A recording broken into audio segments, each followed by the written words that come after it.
నమస్తే. Welcome to red TV. నేను వంశీ. ఈరోజు చూస్తున్న హైదరాబాద్‌లో ఎక్కడ చూసినా వర్షాలు పడతాయని చెప్తున్నారు. సో, త్వరగా ఇంటికి వెళ్ళండి అని చెప్తున్నారు. సో, ఏ జిల్లాలకి వర్షాలు పడే అవసరం ఉంది? పడుతుంది. ఎమర్జెన్సీకి తీసుకున్నారు. ఎలాంటి జాగ్రత్తలు తీసుకోవాలి? అడిగే ప్రయత్నం చేద్దాం. ఒకసారి మనతో పాటు వాతావరణ శాఖ ధర్మరాజు గారు ఉన్నారు. సార్ నమస్కారం సార్. నమస్తేనండి. సార్ ఇప్పుడు వర్షాలు చూసుకుంటే హెవీగా వస్తాయని చెప్తున్నారు. జాగ్రత్తగా ఉండాలి. 4, 3 లోపు ఇంటికెళ్ళమని చెప్తున్నారు. సో, ఏ ఏ జిల్లాలకు వర్షాలు పడే అవకాశం ఉంది సార్? యాహ్! ప్రస్తుతం గనుక చూసుకున్నట్లయితే తెలంగాణ రాష్ట్రంలో ఈరోజు, రేపు కూడా విస్తారంగా అయితే వర్షాలు కురిసే అవకాశం అయితే కనిపిస్తుంది. ముఖ్యంగా ఈరోజు ఉదయం తెల్లవారుజామున 5:30 గంటలకు మనకి బంగాళాఖాతంలో ఒక అల్పపీడనం అనేది ఏర్పడింది. దీనికి అనుసంధానంగా ఒక ఉపరితల ద్రోణి చక్రవాకం కూడా ఇటు అంతర్గత కర్ణాటక నుంచి రాష్ట్రం మీద కొనసాగడం వల్ల, అలాగే చూసుకున్నట్లయితే తూర్పు, పశ్చిమ దిశగా ఒక ద్రోణి అనేది కూడా కొనసాగడం వల్ల ఈ మూడిటి వాతావరణ సూచికల వల్ల మనకి రాష్ట్రంలో ఈరోజు, రేపు కూడా విస్తారంగా అయితే వర్షాలు కురిసే అవకాశం అయితే కనిపిస్తుంది. ఈరోజు సుమారు 10 జిల్లాలకు రెడ్ హెచ్చరికలనేవి జారీ చేయడం జరిగింది.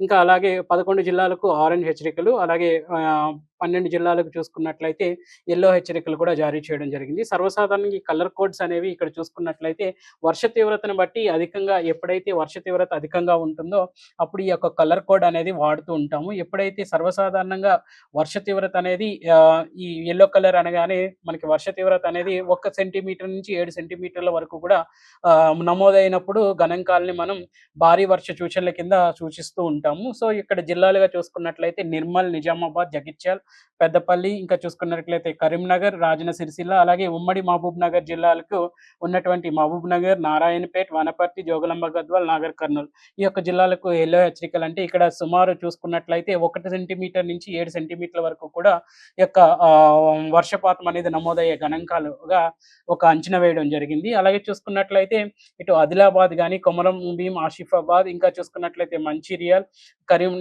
కామారెడ్డి, సిద్దిపేట్, ఇంకా ఉమ్మడి వరంగల్ జిల్లాలో ఉన్నటువంటి హనుమకొండ, వరంగల్, మహబూబాబాద్, జన్‌గన్, నల్గొండ, రంగారెడ్డి, ఇంకా సిటీ చూసుకున్నట్లయితే హైదరాబాద్ గనుక చూసుకున్నట్లయితే ఆరెంజ్ హెచ్చరికలనేవి ఈరోజు జారీ చేయడం జరిగింది. ఇక్కడ ఆరెంజ్ హెచ్చరికలు అనగానే మనకి వర్ష తీవ్రత అనేది 7 సెంటీమీటర్ల నుంచి అధికంగా 11 సెంటీమీటర్ల వరకు కూడా కొనసాగినప్పుడు మాత్రం ఈ ఆరెంజ్ హెచ్చరికలనేవి జారీ చేయడం జరుగుతుంది.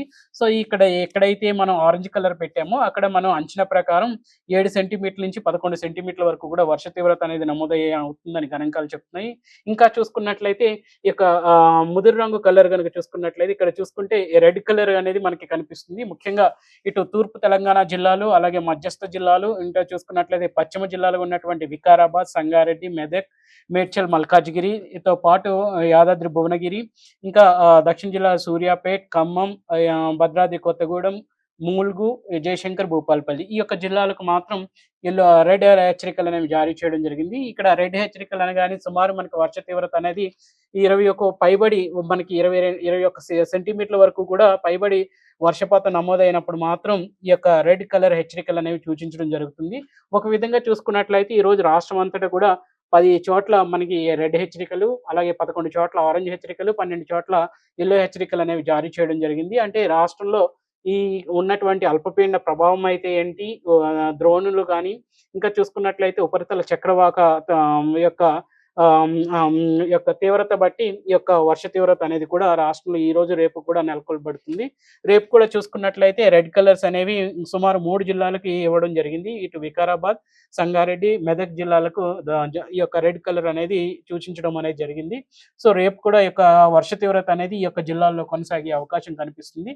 అలాగే చూసుకున్నట్లయితే మేడ్చల్, మల్కాజ్గిరిలో ఆరెంజ్ కలరు, అలాగే కొన్ని తూర్పు జిల్లాలకు ఉన్నటువంటి జయశంకర్, భూపాలపల్లి, ములుగు, భద్రాద్రి కొత్తగూడెం, మహబూబాబాద్, సూర్యాపేట్ ఈ యొక్క జిల్లాలకు ఆరెంజ్ హెచ్చరికలు అనేవి జారీ చేయడం జరిగింది. మిగిలిన జిల్లాలంతటా కూడా చూసుకున్నట్లయితే అన్ని చోట్ల భారీ వర్షాలనేవి కనిపిస్తున్నాయి. సో, రానున్న 2 రోజులు కూడా రాష్ట్రం అంతటా కూడా తీవ్రతతో కూడిన వర్షం అనేది నమోదవుతుంది కాబట్టి, ఈ యొక్క ఆయా కలర్స్‌తో ఈ యొక్క వర్ష తీవ్రతను సూచించడం అనేది జరిగింది. తర్వాత క్రమేపీ ఈ యొక్క వర్ష తీవ్రత అనేది 15వ తారీఖు నుంచి భారీ వర్షాలతో పాటు అతి భారీ వర్షాలు ఉన్నప్పటికీ కూడా కొంచెం ఈ 2 రోజులతో పోలిస్తే తీవ్రత అనేది నెమ్మదిగా తగ్గే అవకాశం అయితే కనిపిస్తుంది. ఏదైతే అల్పపీడనం ఏర్పడిందన్నామో అది క్రమేపీ ఈరోజు ఉదయం ఫార్మ్ అయింది. క్రమేపీ బలపడే అవకాశం కూడా కనిపిస్తుంది కాబట్టి. అంటే ఈ 2 రోజుల తర్వాత కొంచెం ఉందా సార్? ఆలోచన ఉందా దీంట్లో? యాహ్! ముఖ్యంగా చూసుకున్నట్లయితే అల్పపీడనం ఏదైతే ఈ రోజు ఉదయం 5:30 గంటలకు ఫామ్ అయిన బంగాళాఖాతంలో నెలకొల్పబడిందో, అది ప్రస్తుతం గనుక చూసుకున్నట్లయితే పశ్చిమ వాయువ్య దిశగా కదులుతూ ఇటు ఒడిశా, దక్షిణ ఒడిశా తీరం గుండాను, అలాగే చూసుకున్నట్లయితే ఉత్తర ఆంధ్ర తీరం గుండాను కొనసాగుతుంది. కాబట్టి ఈ యొక్క రానున్న 24 గంటలు ఇది మరింత బలోపేతం చెందే అవకాశం కనిపిస్తుంది. ఎప్పుడైతే ఇది బలాన్ని పుంజుకుంటుందో, అందుకనే మనం 14వ తారీఖున కూడా మనం చూసుకున్నట్లయితే రాష్ట్రమంతటా కూడా విస్తారంగా వర్షాలనేవి, సూచికలనేవి చూపించడం అనేది జరిగింది. సో, 15వ తారీఖున కూడా తీవ్రతతో కూడిన వర్షం అనేది కొనసాగినప్పటికీ కూడా ఇంత ఇంటెన్సిటీ అనేది మనకి రెడ్ ఎక్కడ కూడా 15వ తారీఖులో కనిపించే అవకాశం లేదు. అంటే గతంలో ఎప్పుడు ఇంత ఘనంగా డైలీ వర్షాలు ఇంత పెద్దగా వర్షాలు ఎప్పుడు రాలేదు ఈ మధ్య కాలంలో. ఎందుకు సార్ ఇంత ఘనంగా వర్షాలొస్తున్నాయి అంటే అల్పపీడనం వల్లనేనా? ఒక విధంగా చూసుకున్నట్లయితే నైరుతి ఋతుపవనాల కాలం అనగానే మనకి 4 నెలల కాల వ్యవధిని నైరుతి ఋతుకాలం అనేసి అంటుంటాము. ఒక విధంగా చెప్పాలి అంటే మనం పరిభాషలో చెప్పాలి అంటే వానాకాలం అనేసి పిలుస్తుంటాము. సో, జూన్ మొదలుకొని సెప్టెంబర్ వరకు కూడా ఈ యొక్క వానాకాలం అనేది కొనసాగుతూ ఉంటుంది. జూన్ మొదటి దశలో మనకి మొత్తం దక్షిణ భారతదేశం నుంచి ఉత్తర భారతదేశం వరకు కూడా ఈ నైరుతి పవనాలు అంటే గాలి అనేది ఈ ఉత్తర దక్షిణ భారతదేశం నుంచి ఉత్తర భారతదేశానికి ప్రయాణించే కాల వ్యవధిని మనం జూన్ మంత్ కింద మనం కన్సిడర్ చేస్తుంటాము. జులైలో కూడా ఈ యొక్క నైరుతి ఋతుపవనాలు అనేది ఉత్తర భారతదేశం వైపు కొనసాగి తర్వాత జులై 11 కల్లా కూడా మొత్తం భారతదేశం అంతటా కూడా వ్యాపించిన తర్వాత ఈ నైరుతి ఋతుపవనాలు అనేవి అన్ని రాష్ట్రాల్లో కూడా వర్షాన్ని సూచికలుగా ఉంటుంటాయి. సో, గత జూన్‌లో మనం ఆశించిన స్థాయిలో రాష్ట్రంలో వర్షాలు నమోదవ్వలేదు. ఒక విధంగా చూసుకున్నట్లయితే 26% మనం లోటుతోనే ఈ యొక్క జూన్ మంత్‌ని ముగించాము. తర్వాత జులైకొచ్చేసరికి జులైలో కూడా మనం ఆశించిన స్థాయిలో వర్షం అనేది నమోదవ్వలేదు. బట్ జూన్‌లో మనకి ఏదైతే 26% వర్ష తీవ్రత కొరత ఏదైతే ఉందో, జులైలో కురిసినటువంటి ఒక విధంగా కురిసిన వర్షాల వల్ల ఒక విధంగా 5% లోటుకు మనం వచ్చాము. సో, ఇప్పటి వరకు కూడా చూసుకున్నట్లయితే నమోదైన గణాంకాల ప్రకారం చూసుకున్నట్లయితే ఆగస్టులో కురిసినటువంటి ఇప్పటి వరకు కూడా ఈ మంత్ ఆగస్ట్ మొదటి తారీఖు నుంచి ఇప్పటి వరకు చూసుకున్నట్లయితే ఇప్పుడు ప్రస్తుతం 1% లోటు అనేది కనిపిస్తుంది. ఓవరాల్‌గా చూసుకున్నట్లయితే ఈ యొక్క భారీ వర్షాల వల్ల మనకి సంపూర్ణంగా వర్షం అనేది వస్తుంది గానీ, మనం గణాంకాలకి సగటుకు తగ్గట్టుగా ఈ యొక్క వర్షం అనేది వస్తున్నప్పటికీ కూడా అధిక తీవ్రతతో కురిసినటువంటి వాతావరణం వల్ల ఒక విధంగా ఇటు జనాంగానికి చేటు, అలాగే పాడి పంటలకు కూడా చేటనే చెప్పొచ్చు. అంటే హైదరాబాద్‌లో ఉండే ప్రజలకి ఎక్కువగా ఇబ్బంది పడుతున్నట్టు, పల్లెటూరులో వాళ్ళకి చాలా ఇబ్బంది ఉండదు. హైదరాబాద్ వాళ్ళకి ఎక్కువ ఇబ్బంది పడుతున్నట్టుగా మనం గమనిస్తున్నాం. సో, వాళ్ళకేం చెప్తారు సార్? ఎలాంటి జాగ్రత్తలు తీసుకుంటే సేఫ్‌గా ఇంటికెళ్ళడం జరుగుతుంది? టైమింగ్స్ ఏమైనా ఉన్నాయా సార్ వీటికి? ముఖ్యంగా చూసుకున్నట్లయితే ఇప్పుడు ప్రస్తుతం గనుక చూసుకున్నట్లయితే ఇటు మన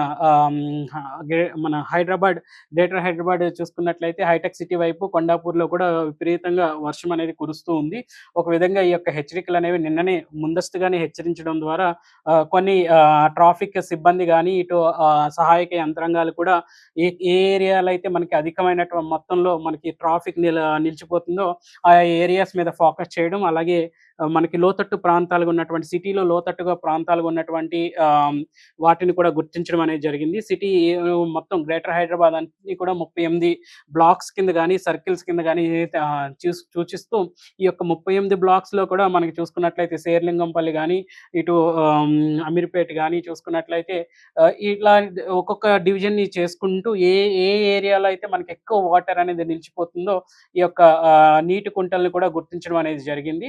సో, సహాయక బృందం వారు ఎప్పటికప్పుడు ఎక్కడైతే తీవ్రత అధికంగా సిటీలో నమోదవుతుందో ఆ ప్రదేశాల్లో వాళ్ళ బృందం వెళ్లి ముందస్తుగానే తగిన జాగ్రత్తలనేవి ఈ యొక్క ప్రజల్ని రక్షించడంతో పాటు ప్రాణాపాయం వాటిల్లకుండా వాళ్ళు తగినన్ని జాగ్రత్తలు కూడా తీసుకున్నారని అనుకుంటున్నాం. టైమింగ్ అనేది ఈవినింగే చెప్తున్నారు సార్. ఎక్కువగా ఈవినింగ్ టైమ్‌లో వర్షం వస్తది. మార్నింగ్ 3 నుంచి ఇంటికెళ్ళిపోండి అని చెప్తున్నారు. అది నిజం. ఒక విధంగా చూసుకున్నట్లయితే ప్రస్తుతం గూడా చూసుకున్నట్లయితే కొన్ని స్థానాల్లో పొద్దున్నుంచి కూడా మేఘాకృతమైనటువంటి వాతావరణం అనేది చూసుకున్నట్లయితే హైదరాబాద్ అంతటా కూడా కనిపిస్తుంది. కొన్ని తూర్పు జిల్లాల్లో గూడా మనకి కొంచెం కనిపిస్తుంది. సో, ఈ యొక్క తీవ్రత అనేది క్రమేపీ ఈ యొక్క మేఘాకృతమైనటువంటి వాతావరణం తీవ్రత అనేది సాయంత్రం కల్లా పెరుగుతూ అవకాశం కూడా కనిపిస్తుంది. ప్రస్తుతం నమోదవుతున్నటువంటి ఈ వేడిమి తీవ్రత అంటే ఒక విధంగా ఉష్ణ తీవ్రత గణాంకాలు కనుక చూసుకున్నట్లయితే రాష్ట్రంలో 30 డిగ్రీల నుంచి 34 డిగ్రీల వరకు కూడా భద్రాద్రి కొత్తగూడెంలో 34.4 డిగ్రీల వరకు కూడా ఉష్ణ తీవ్రత అనేది కొనసాగుతుంది.